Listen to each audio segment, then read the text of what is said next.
I've calmed down a bit now, regards the older Peter Hitchens scenario, but I don't want to let it go because it's not fair. You know, he was rude about chavs like me, you know what I mean? I'm proud to be a chav. I always want to be a chav, you know what I mean? It would be nice if one day I had, you know, a larger home, but I'm not doing what I'm doing to make money out of it. I don't want to make money out of it. I have no intentions of making any money out of what I'm trying to do, because I'm doing it for the good of everybody, Peter Hitchens included.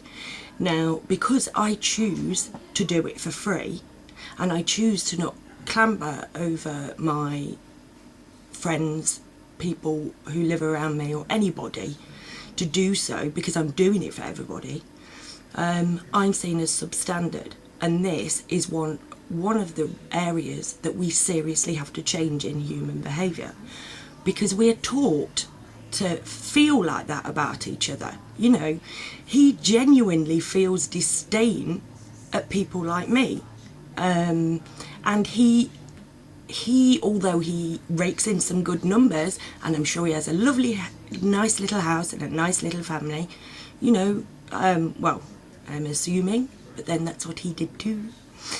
You know, I'm sure he's got things all nice and cosy, but he's obviously misinformed. He's got the wrong view of people like me.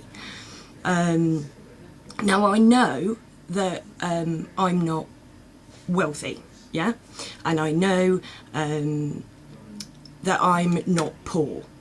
You know what I mean?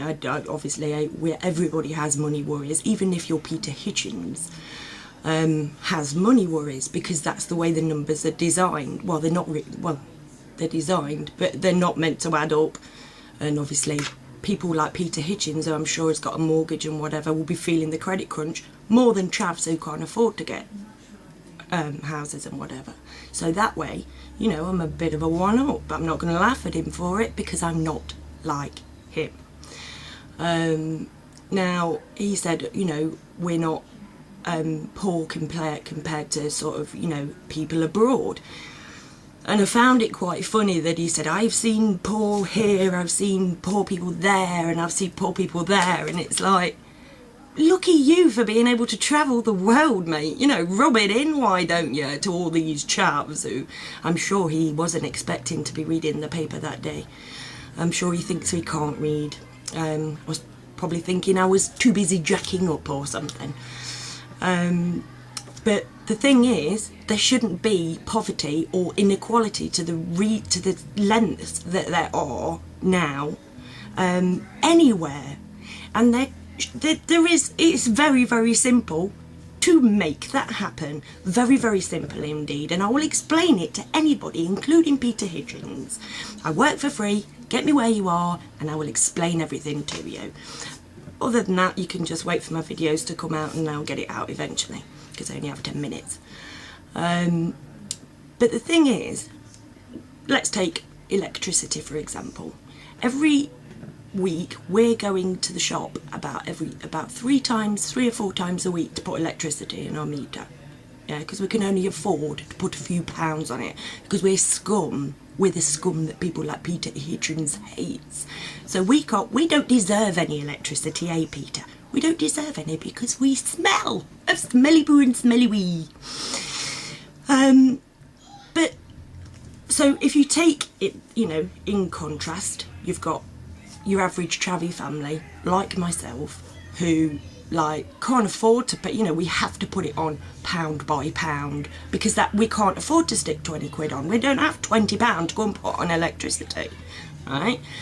And in stark contrast, I read somewhere that the Large Hadron Collider in Switzerland uses as much electricity as Geneva.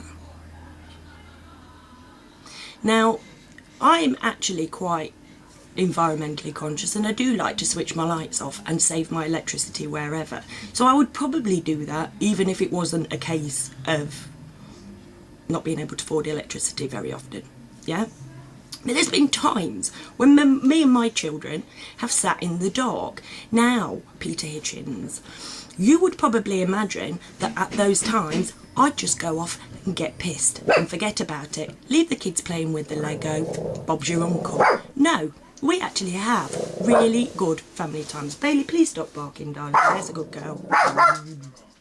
Still keep the dog up the arse though I can. Yeah, we have, in fact, we very often switch the telly off anyway and just have happy family moments.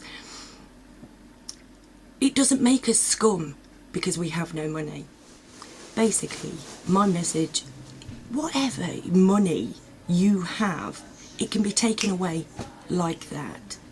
Whoever you are, whatever you own, unless you are part of the top 1%, your life isn't stable, your property isn't stable, nothing about what you do is stable.